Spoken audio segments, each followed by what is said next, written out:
Telangana cabinet భేటీలో సంచలన నిర్ణయాలు తీసుకున్నారు సీఎం రేవంత్ రెడ్డి. ఈ భేటీలో పలు కీలక నిర్ణయాలకైతే కేబినెట్ ఆమోదం కూడా తెలియజేసింది. వాహన రిజిస్ట్రేషన్ టీఎస్ నుంచి టీజీగా మార్పు చెందింది.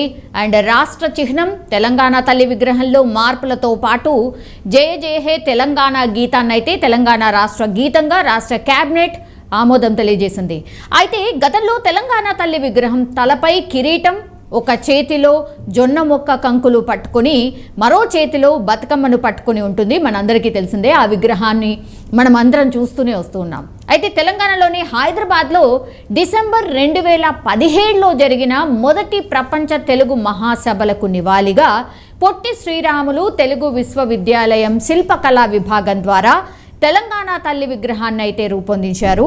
అయితే విగ్రహం మార్పులు చేయాలని గతంలో కాంగ్రెస్ కూడా చాలాసార్లు డిమాండ్ చేసిన పరిస్థితి.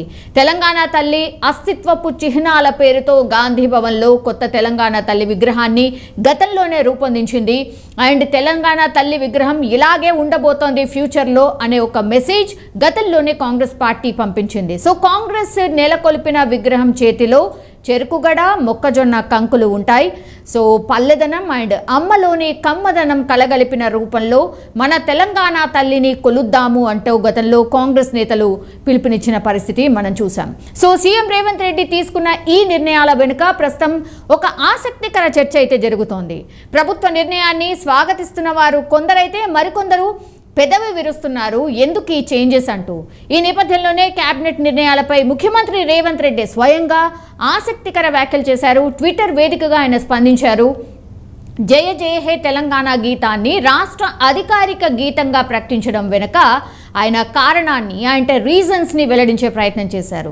ఒక జాతి అస్తిత్వానికి చిరునామా ఆ జాతి భాష అండ్ సాంస్కృతిక వారసత్వమే. కాబట్టి ఆ వారసత్వాన్ని సమున్నతంగా నిలబెట్టాలన్న సదుద్దేశంతోనే, ఒక మంచి ఉద్దేశంతోనే జయ జయ హే తెలంగాణ గీతాన్ని రాష్ట్ర అధికారిక గీతంగా ప్రకటించామంటూ ఆయన చెప్పుకొచ్చిన పరిస్థితి. అండ్ తెలంగాణ తల్లి విగ్రహం విషయంలోనూ రేవంత్ రెడ్డి క్లారిటీ ఇచ్చే ప్రయత్నం చేశారు. సగటు తెలంగాణ ఆడబిడ్డ రూపురేఖలే తెలంగాణ తల్లి విగ్రహానికి ప్రతిరూపంగా ఉండబోతున్నాయి అంటూ రాచరిక పోకళ్ళు లేని చిహ్నమే రాష్ట్ర అధికారిక చిహ్నంగా ఉండబోతుంది అంటూ ఆయన చెప్పుకొచ్చినటువంటి పరిస్థితి. సో ఉద్యమ సమయంలో ప్రజలు ఏదైతే నినాదాన్ని అందుకున్నారో అంటే టీజీ అక్షరాలే ఇక వాహన రిజిస్ట్రేషన్లో ఉండబోతున్నాయి అంటూ కూడా ఆయన స్పష్టం చేసిన సిచ్యువేషన్.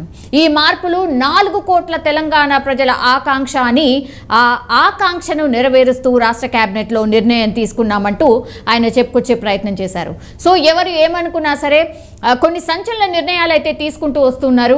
సో ఒక్కసారి నిన్న కేబినెట్లో తీసుకున్న నిర్ణయాల తర్వాత ఆయన పర్సనల్గా ఆయన ట్విట్టర్ ద్వారా అసలు ఎందుకు ఈ నిర్ణయాలు తీసుకున్నాము అంటూ చెప్పే ప్రయత్నం చేశారు. అన్నిటికీ ఒక్కొక్క రీజన్ ఎందుకు అన్నటువంటి దాన్ని పూర్తిగా ఆయన ట్విట్టర్ ద్వారా షేర్ చేసుకున్నటువంటి పరిస్థితి. సో ట్విట్టర్ చూసిన తర్వాత కూడా మరి రేవంత్ రెడ్డి అభిప్రాయాన్ని చూసిన తర్వాత కూడా ఎవరైనా స్పందిస్తారా, మరి ఇంకేమన్నా అబ్జెక్షన్స్ ఆర్ రియాక్షన్స్ రాబోతున్నాయా అనేది చూడాల్సిందే. సో నిన్న క్యాబినెట్లో తీసుకున్నటువంటి నిర్ణయాలు పూర్తిగా అసెంబ్లీ సమావేశాలు కూడా ఉన్నాయి కాబట్టి అందులో చర్చించే అవకాశం కనిపిస్తోంది.